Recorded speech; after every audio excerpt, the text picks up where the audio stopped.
كتاب كان صار وحنا يقدر بده كانت مديت صار. بسم الله الرحمن الرحيم. بسم الله الرحمن الرحيم. وحن كدارنا يا مجا إلهي إن أن أجتو حلكيجا سداعده oo ay ku jirto danta dalka iyo diintuba dhowraayana dastuurka iyo shuruucda kale u degsan dowlad goboleedka koonfur galbeed Soomaaliya. wabillahi tawfiiq. labada gudoomiye kusamaha gudoomiyaha baarlamaanka iyo gudoomiyaha maxkamadda sare xildhibaanada dowladda federaalka ah agaasimaha iyo gudoomiyaha iyo agaasimaha iyo wasiir ku-xigeenka.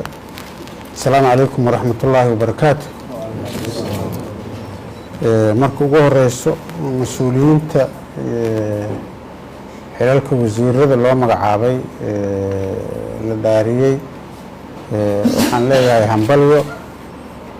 runtii mas-uuliyad culus iyo qabateen. ilaahay ha idiin fududeeyo. waxaa u shaqaynaysaan iyo waxaa ka shaqaynaysaan waa dalkiinii iyo dadkiinii iyo deegaankiinii iyo dowladdiinii waaye. runtii dad mas-uuliyiin ah oo xilal badan oo kala duwan dalka u soo qabtay haddana go-aansaday inay deegaanadooda iyo dadkooda ay u shaqeeyeen oo waaye arag ah aqoon iyo waaye aragnimo isku darsaday yaatiin.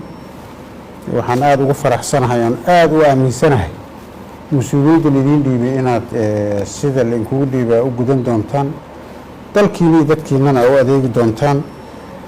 saad la socotaan dowladnimada waxaa weeye ninba meel buu ka qaadaa uu geeyaa waa xarig isku dhiib.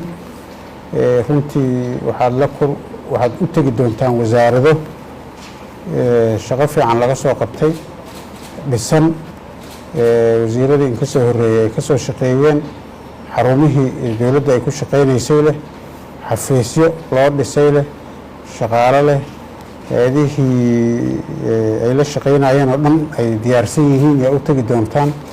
adinkana waxaan ku kalsoonnahay oon jecelnahay hadduu ilaahay yidhaaho inuu adinkana meeshii inta ka qaadaan aad taariikh kale ka tagtaan oo legacy reebtaan oo meel ka fiican aad geysaan. wasiiradu meesha ay geeyeen aa horey uga sii wadaan yaan rajaynaynaa. aada iyo aada u mahadsantihiin. waxaan kaloo rabaa inaan u mahad celiyo mas-uuliyiinta inta nala joogta iyo wasiiradii hore oo muddada 3 sano ah iyo bilaha soo shaqeeyey oo runtii dee shaqo la taaban kara soo qabtay. shaqadana aan oga tegin shaqo qabasho la-aan mas-uuliyad kale aaday. ayagana aaday u mahadsan yihiin.